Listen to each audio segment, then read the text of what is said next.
Hey there everyone, this is Samuel Johnson and welcome back to the Spider-Verse Retrospectives. And today we'll be continuing our discussion of the Spider-Verse storyline as we take a look at The Amazing Spider-Man Volume 3, number 14. Now, once again, last time on Spider-Verse.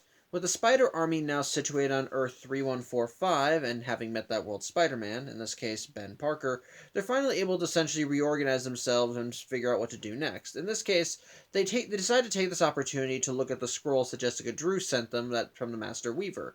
And pretty much while this allows the Spideys to try and get some good character moments in as they try and figure out what the scrolls say, with Otto realizing that Peter's actually from his future rather than his past because of a slip of the tongue, one of the Spideys discovers that they can actually read the scrolls. In this case, the main universe Spider-Girl, aka Anya Corazon.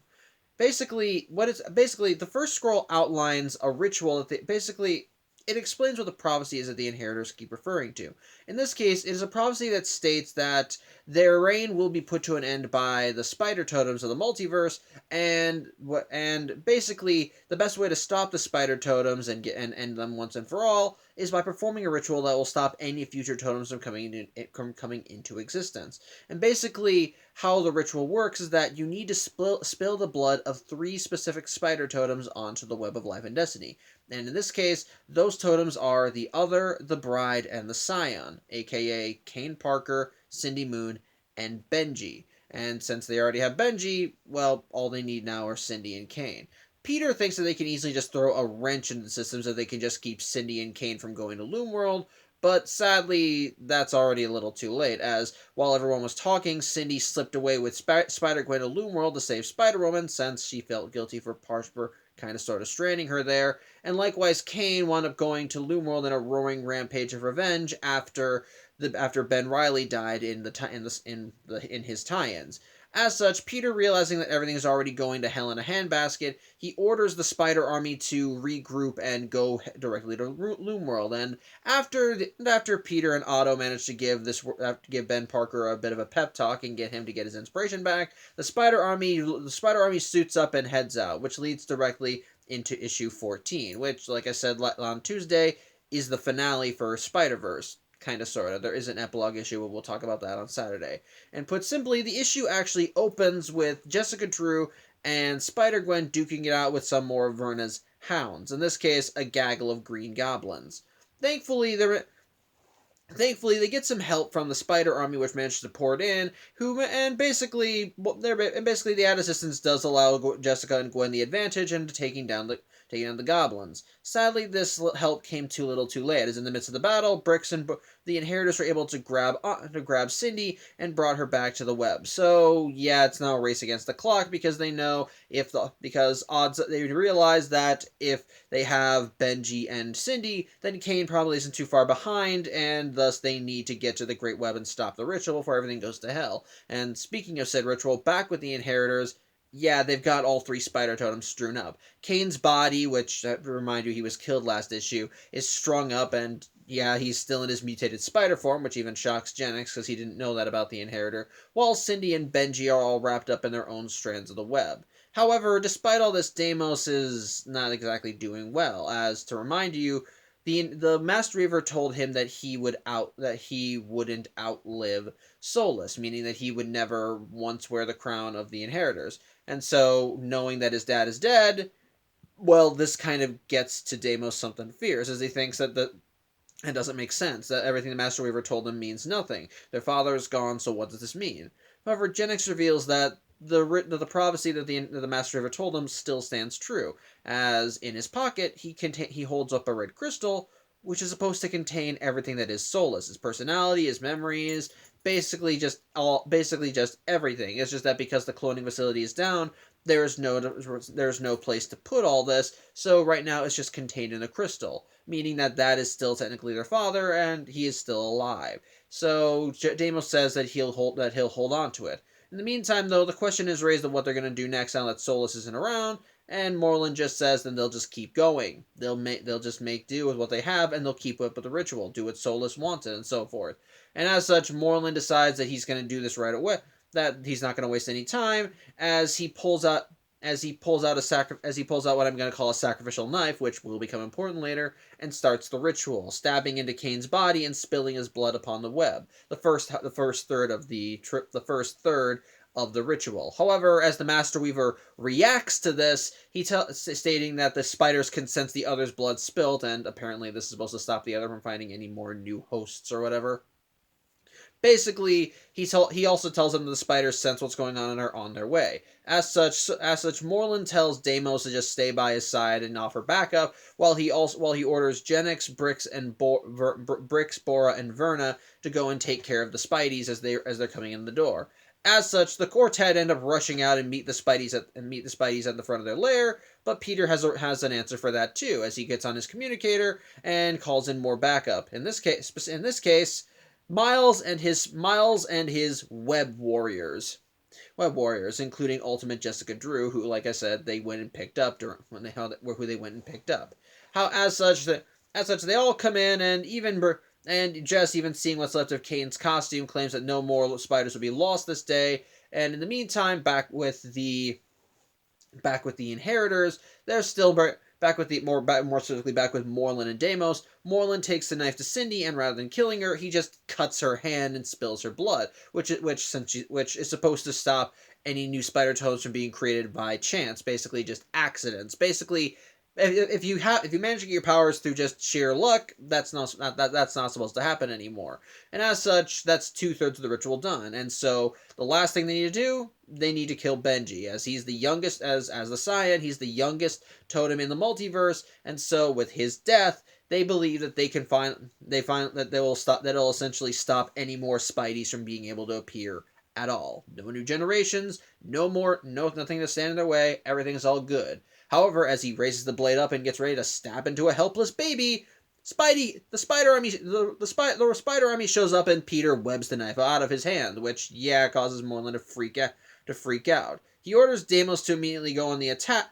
He orders Deimos to go on the attack, while Peter tells the spider army to just rush forward, with Otto taking on Deimos, and Peter saying he's going to go straight for Morlun because, well, he's been noticing that that he and Morlun haven't had a face-to-face since this whole thing started, which means he knows that Morlun's kind of a bit scared of him. But Morlun is just well, at this point, he's more pissed than anything, and pretty much even tells Peter that he's not scared of him. He's killed him 1,000 times on 1,000 worlds, kind of similar to what he said to Spider-Moon Man, but different.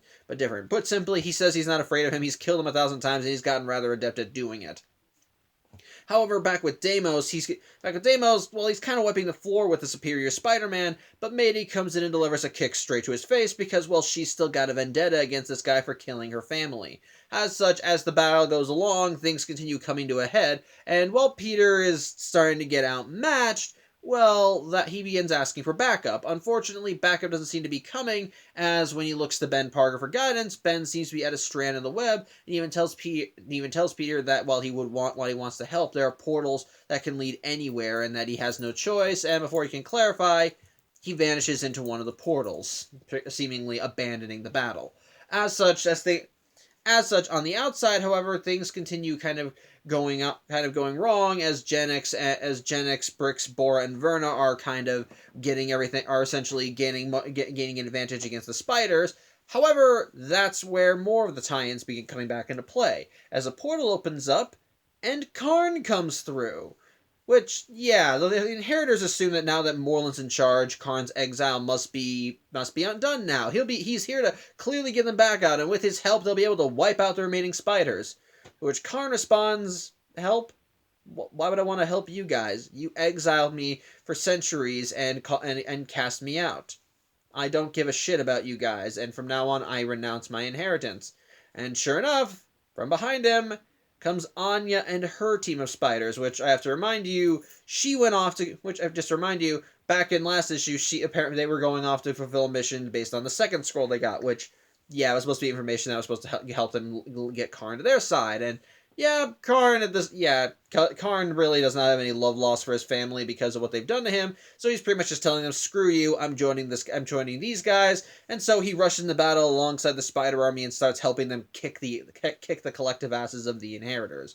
But once again, back with the spider army, As Peter is getting his ass handed to him, Moreland is just getting more and more confused why everything's just going wrong. Why is all this happening? The ritual is being stopped. Why is Peter getting an advantage? And Peter tries to take the opportunity to slip a joke in and insult Moreland's choice of clothes, Moreland just knocks him aside and just says, "I'm not going to be distracted by you."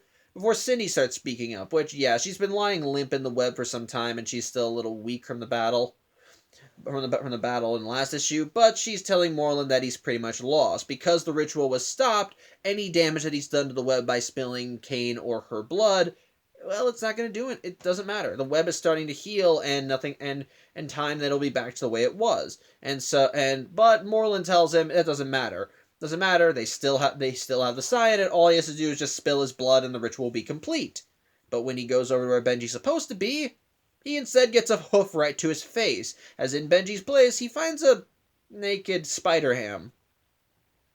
Yeah, well, it's a good thing he's a cartoon pig, or else there'd have to be censoring in the comic. But either way, yeah, Moreland's asking what the hell is going on, and Spider-Ham soon reveals what happened. So, when Ben ditched the fighting, he was actually making it. His role was actually a strategic retreat. Basically, what happened was that he grabbed Benji when all hell was breaking loose, and swapped him out with Spider-Ham. And thus, while Moreland and Co were looking one way, Ben took Benji, used the Web of Life and Destiny to slip onto a portal, and essentially just went back to Mayday's universe with Benji in tow, safe and sound. Meaning that, yeah, since Benji isn't here, they can't complete the ritual, and everything that they've done to the web is now going to be undone. So, yeah, the inheritors are kind of screwed, with Moreland even just shocked that they've even done this. However, Peter to kind of rub more salt in the wound, gets into his communicator and says and calls in one last bit of reinforcements. And we cut back to outside, and we soon see another portal open up, and from it comes Spider-Man 2099, Lady Spider, and a repaired Leopardin, who charges in and pretty much just gives the Spider Army that one little last bit of oomph to win against the Inheritors. In the meantime, Moreland says that this doesn't matter. They still have access to the Master Weaver. They still have access to the Master Weaver in the Web of Life and Destiny. They'll find Benji again and just start all this over again. That Peter can't stop them. Yada yada yada. Blah blah blah. And so Otto decides that this is his time to shine. He says, "Fine, if you guys don't want." Fine, if that's the way you want to be, then it's up to me to find a more superior solution. So I'm just going to do the thing that none of you really even thought about. Or we're just too dumb to do. And so Otto climbs up to the Web of Life and Destiny and kills the Master Weaver, which shocks everyone, Inheritor and Spider alike. Which, yeah, the instant that this happens, everyone cannot believe that he's done this. Especially since the Master Weaver was the one who wove the Web of Life and Destiny. He's the one that kept it, who kept up its upkeep. And pretty much, yeah, even Moreland's like, dude, that was the Weaver of the Web of Life and Destiny, the foundation of the multiverse. Do you understand what could happen if he's gone, if he's not around to upkeep the thing? Meanwhile, Peter is just yelling at Otto, telling him that that was never part of the plan. That was never even an option. They're supposed to be heroes, and heroes do not kill. Which does kind of resonate with one of the Spideys there. You see, going back to Mayday, in the midst of Mayday's fight with Deimos, she happened to see him clutching tightly onto Solus's crystal. And so, as the fight went on, she managed to get it away from him, and pretty much and knew right away that this thing was important. And so she demanded from him, "Tell me what this thing is, or I'm just going to break it in two." And so Deimos, desperate, says, "Oh my god, don't do anything to that. That's what's left of my father. Don't kill that." And so Mayday, well, she starts holding the crystal a little tighter, as she says, "So you're saying I have your father's life in my hands." However, upon seeing Otto kill the Master Weaver, and Peter yelling, "We're heroes, damn it, and heroes don't kill," it kind of breaks her out of her stupor, and she realizes, I can't do this. And and it finally makes her realize, I'm not a murderer. Like, despite all the wrongs you've done to me, I can't take your father's life like you took mine. And so she gives a speech about how she's Mayday Parker, the daughter of Spider-Man, and how she's not going to try and seek vengeance, but justice, which causes Deimos to pretty much just start thanking her for doing this, but she just hatefully tells him, "I didn't do it for you." As such, Morlun finally has had enough. He realizes his plans are out the window, the Master Weaver is dead, they cannot perform the ritual anymore because, yeah, they kind of need the Master Weaver for the whole thing. So he finally says, you know what, screw it, if I'm going down swinging. And so he rushes at Peter and pretty much decides, if I can't win this, I'm at least going to kill you, as he immediately starts trying to siphon Peter's life force. Again, don't know why he isn't getting food poisoning, but whatever. While the Spider Army does try to help Peter, Morlun ends up knocking them aside. But before they can go in for a second round, Peter tells them to pretty much just not go get any closer, and so they step back. Though they're wondering why he's even doing this. As such, Morlun pretty much, as he's siphoning out Peter's life force, just demands Peter to give him like some last words, any last thing he wants to say before he bites it. And Peter's response, "Go to hell." As he gets his transporter out and opens up a portal right beneath him and Morlun, straight to Earth 3145. And the instant the pair fall into this Earth, they both immediately start gasping, with Morlun even going, "You sent us here, but I thought you said you would never kill. Why are you doing this?" But Peter then tells Morlun there's a bunker there, there's a bunch of webs that can lead there. If you want to live, you go there right now. While Peter thinks that he's not going to make it out of this because Morlun already got a good chunk of his life force right then, and he doubts he's going to recover while being in an irradiated Earth.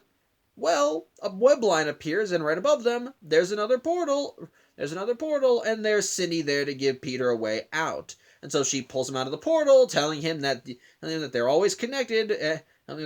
She tells him that they're always connected. Well, Morlun just looks up in terror as the last words you hear from him are whimpering, "It's not fair," before Peter is pulled back to Loom World safe and sound. As such, the comic then cuts to later as we see the aftermath of the battle outside, and sure enough, with all the extra reinforcements that the Spider Army gained, they beat the Inheritors, with Brix, Bora, Genix, and Verna all webbed up and being led into a portal straight to Earth 3145. In the they beg, they plead, they even say, "Karn, come on, we're family," and his response is, "Never saw the resemblance."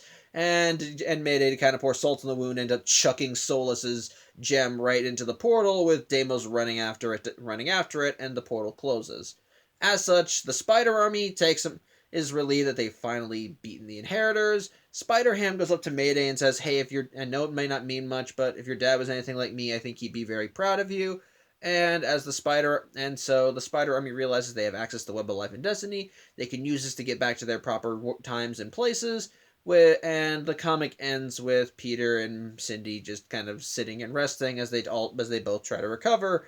And Cindy saying, "Your pheromones are working on me right now, and are you okay with just holding hands?" And Peter just responds, "Cindy, it's been a long day." So, alright, so my thoughts on the issue. It's fine, I guess. You may notice that I didn't sound very excited while doing this, and while that is partially because of something that occurred before I did this whole recording, put simply, I lost my temper, but that's a whole other thing, and I don't want to get into it. Basically, the thing is, this ending is rushed. I'm not going to deny that. While I love Spider-Verse as a whole, and I love everything connected to it, the ending to the actual storyline is kind of a rush job, in my opinion. Mostly because it doesn't really feel like there's any tension here. It feels like that everything is like... It feels like here's the thing. Throughout the Spider-Verse story, we've seen the Spider Army continually going up against different odds. And while there's always been something there to keep the Spider Army in the fight, even after they've gotten losses, there always has been some form of tension. Every victory they've gained has always felt like it's been something hard that they worked to get to. I mean, I'm not going to spoil the tie-ins, but that's the same case even there. That even as they achieve their victories, there's always a chance that there's always that slim chance that something could go wrong and so forth, which is what suitable tension should be. But when it comes down to the final issue of Spider-Verse, it feels like that they're trying to get. It pretty much feels like they're trying to rush the finale, get this story to an end as quickly as possible. Like they got everything set up in the last issue with the spiders learning about the prophecy and the ritual that the inheritors are trying to do, and knowing that everything is now going to hell in a handbasket with the inheritors getting all the necessary spider tomes they need to complete said ritual. But what kind of drags it down is that, put simply, it feels like that's just like, okay, let's get into this issue, and and ultimately the main prerogative of it was just to end the story. And as a result of that, it feels like everything happens a little too quickly. The issue starts with the Spider Army saving Jessica and Spider Gwen from the Green Goblins. After that, when the Spider Army encounters the Inheritors outside their home base, they're able to call in reinforcements and get through it easily. And then when it looks like that Moreland's about to do the ritual, which, yeah, that is kind of nice to see them finally start getting ready to do that. And at the same time, it feels like it ends too quickly. Like, there's not enough tension built up from the ritual. It feels like that they really should have had more impedance towards the ritual. Like, basically at every turn, they could be, like, let's say, for example, when the Spider Army is outside the temple. How about this? Have it be that they get there and the doors open, but then the Inheritors come in for a sneak attack. They're trying everything they can to fight them off, but they realize they're outmanned. Then you cut back to inside, and you see Moreland cutting up and starting the ritual. Maybe or better yet, that's when you see him cut into Cindy's hand, and that's when it cuts back to the Spider Army. They can feel something reverberating the web, and they can feel something reverberating in the web and realize, oh, we need to get in there quickly right now. But that's when Miles and Co. arrive, and so even then they try to rush through, but they're still facing impedance from other Spideys. But then as they try and get through, only a handful get through. They're still running. Maybe they get close to Benji, and they see Benji almost get there. You see the Spider Army just barely making it. But basically, that's when you see the web line, and boom, Benji is saved. It adds a bit. I feel like that would have added a bit more tension if it had interspersed things better and showcased how the Spider Army was losing. I feel like if they just spaced things out more, it would have felt like it would have had more room to breathe. Instead, it feels like they're just trying to get rushed to the end as quickly as possible, and as a result, there's a lot less tension just permeating throughout the story. And it just kind of, in a way, it kind of makes everything feel too easy. Like, the Inheritors are supposed to be some of the biggest bads that Spider-Man has ever faced. Like I said, the last times that Peter has fought with Moreland, it took everything he had just to beat him, and the only reason that he managed to beat him both times was through dumb luck. Moreland got food poisoning when he tried getting Peter, and that allowed Peter a chance to get him down. The second time, Peter had to bond with the other to kill Moreland, and now here we have not just Moreland, but all of his family, each skilled in something different, and each having a different personality, and all of them just doing their own thing across the multiverse, and all of them just as powerful as Moreland, in some cases, some even more so, like with Solus or Deimos. And so, basically this should be this big epic finale where everything is finally coming to a head. And yet it's just kind of the simplest thing.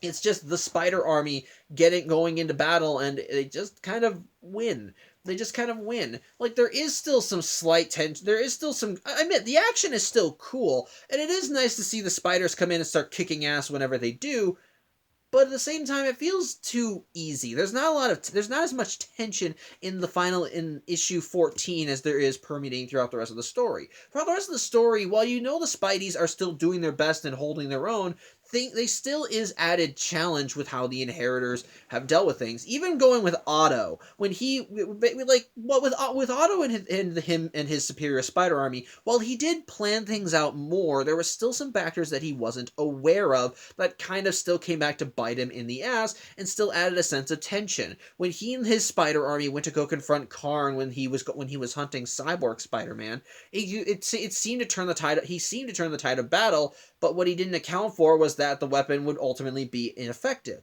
And so Karn broached through it, and he had to improvise. Not made any better by the fact that that's when he learned about the rest of the Inheritors, when Brix and Bora showed up to hunt more of the Spideys that had joined his cause. So again, it led to some tension, but it still allowed the Spideys some breathing room as they realized, okay, as they had to find a way to get creative and get out of there before they were killed, which led to them turning the inheritors against each other and in the distraction kind of make a getaway. And likewise again, when the Spider Army went to go recruit the superior Spider Army, they talk about while Otto and his team are better equipped to handle the inheritors, as they actually managed to fight against Deimos and Otto manages to land a killing blow, what ultimately still gets them in hot water is that they don't expect the inheritors to come right back, because immediately after they as they try to get a moment of calm, another portal opens and Deimos, the guy they just killed, comes right back and starts killing again with reinforcements this time. Again, there is still tension there.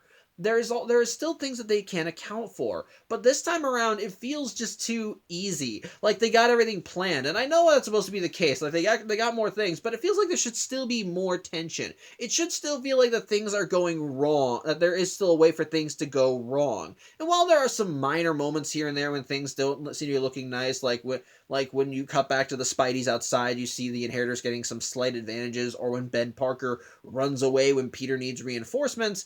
Ultimately, it really does feel like that things are going a little too quickly, and thus there's not enough time for any tension to really be built up.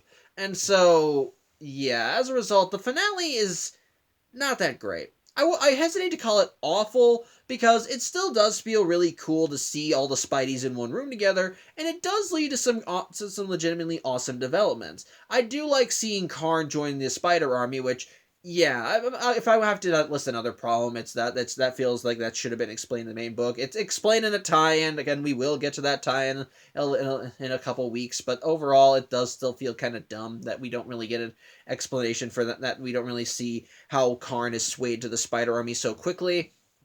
But at the same time, still is kind of cool to see him rush in and pretty much say, fuck my family, I'm helping you guys. I was cool seeing Spider-Man 2099 and Lady Spider come swinging in with Leopard in again, which I thought was awesome. Seeing Miles and the Web Warriors was honestly really fun, especially with the snippets you saw of them in the main storyline. And I admit, the revelation that Ben Parker and Spider-Ham were working side by side to essentially sabotage the Inheritors, I thought was really nice, and I thought was really kind of funny.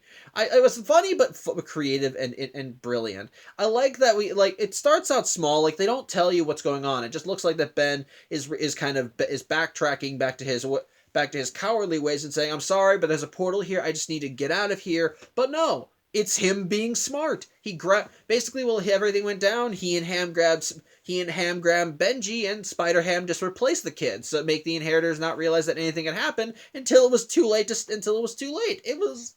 was funny but creative. I liked that. On top of that, it does still have its fair share of emotional moments, like when Mayday finally is able to confront Deimos again and learns that the crystal that he's holding has what's left of Solus in it, and you do see that she almost gets ready to do it, but ultimately she doesn't, which I admit that part also feels kind of rushed. I feel like we should have had maybe more moments with her when she realized this is wrong, because it really just feels like, I'm about to crush this. Otto kills the Master Weaver and Peter says that heroes don't kill, and then she's like, oh, maybe this is bad. I feel like that could have had more moments to it too. Like maybe she sees that, she sees Otto do that, she hears Peter say that, and then she realizes the situation she's in, and she realizes this isn't going to fix anything. This won't make anything better. And I feel like just have maybe a panel or two of her realizing this is bad, and then finally saying, I am Mayday Parker and all that jazz. Which, yeah, that's a nice little speech when she finally says, no, this isn't worth it. I like that, and it is a nice little cap to her character throughout the story. Her finally realizing that even if she does that, doing this is not going to right any wrongs, that it's not going to bring her dad back, and ultimately doing this will not honor any memory or anything that her dad built, and at the end of the day, this isn't what her dad would want. Her dad would not want her to seek vengeance. Her dad, at the end of the day, was Spider-Man. He was a good man, and the last thing he would want to do is have his daughter seek vengeance. So seeing her say, I'm not going to seek vengeance, I'm only going to seek justice, it is nice. It feels like it could be stronger because of how quickly the turn is, but I do still think it's a nice moment, especially with the thing that led up to it being the shocking moment where Otto does end up killing the Master Weaver, which, yeah, that's a big what the hell moment altogether, especially since we have previously established that the Web of Life and Destiny is the foundation of all reality. So what's gonna happen? So what's gonna happen to it if there's no one to keep it up, to pretty much maintain and upkeep the thing? So yeah, that's a bit of a oh shit moment. But again, it also does lead to a nice little final confrontation between Peter and Moreland, which another little flaw I should probably also mention with Spider-Verse, and another consequence of having the finale be so rushed. There's no real moments between Peter and Moreland in the story, which I understand kind of, especially since the central focus of Spider-Verse is having all the various Spideys in one room together, which I think is just kind of which is still pretty cool in that regard. But considering that the main point of the story was to have Peter be the leader of the team, and the big draw with him is that he's faced more than before, who as we've seen throughout the story, has a personal vendetta against Peter Parker. It feels like we could have had maybe some moments there, but their final confrontation really does just feel like it's just. But the final confrontation is the only time they've really interacted with them. Again, I'm willing to forgive it somewhat on Moreland's part because he has encountered Peter in his jumps throughout the multiverse. Not the same Peter that he knows, but still different versions of Peter. So it does ultimately make things. So I can kind of see it on this part that he essentially he transfers his hatred for one Spider-Man to a hatred of them all. But at the same time, it's kind of feel a little strange. Maybe a minor complaint in the grand scheme of things, but I don't know, maybe he'll have a little bit more interaction between them, which I think is again another consequence of the finale being so rushed. Maybe finally have a moment where Peter and Moreland are duking it out, and Peter pretty much just tells Moreland, I know what you've been doing, I know you've been avoiding me this whole time. Well, this whole time, and Moreland just denies it, but in the midst of it all, you actually just see more the raw hatred finally come out in full as he's finally facing off against the Spidey who he hates the most. And not a proxy, not an alternate version of him. No, this is the guy. This is the one who's killed him twice. He hates him more than any other Spider-Man in the multiverse, and now he's facing him again. I feel like that would be a lot more satisfying. Yeah, it would have been really cool to actually have that, a culmination of what's going on with Moreland and just Spider-Man being Spider-Man, just pushing his buttons for the sake of pushing his buttons, which he does naturally. He even tries doing it when he and Moreland duke it out, when Moreland says, how is this happening, why is everything going so wrong? And Peter says, well, I didn't want to tell you, but cravats are out, and that big flannel jacket really is not doing you any favors, or something along those lines. But it's funny, that's the typical Spider-Man thing, but at the same time, because he and Moreland don't have a lot of time together, it's a brush through. So, again, minor flaw in the grand scheme of things, but still kind of a flaw. But otherwise, though, again, I don't hate this finale. It's still fine for what it is. It's still pretty cool to see all the Spideys coming together, and it is cool seeing all these tie-ins come together. I just wish that there was a bit more tension, and I feel like that it would have been better if the story had taken its time more. Maybe spread the story out maybe through 2 issues rather than trying to cram it all into 1 issue like what they do here. It has plenty of cool moments to still make it interesting to read. It just feels like that it took all the culmination of all the plot threads and then just tried to mush it all together into one quick finale. So, yeah, overall not awful, but not as good as it could have been. Not overall it's all right, but again, could have been better. So, yeah, that's about all I have to say. So, thank you for watching. I'm Samuel Johnson, and I hope to see you on Saturday as we look at the epilogue to the Spider-Verse storyline, and, well, we see one particular Spider-Man decide to take advantage of the lack of a Master Weaver guarding the Web of Life and Destiny, and potentially change his fate. So, till then, hope you have a good night. Apologies for all this, but I hope to see you on Saturday. Take care.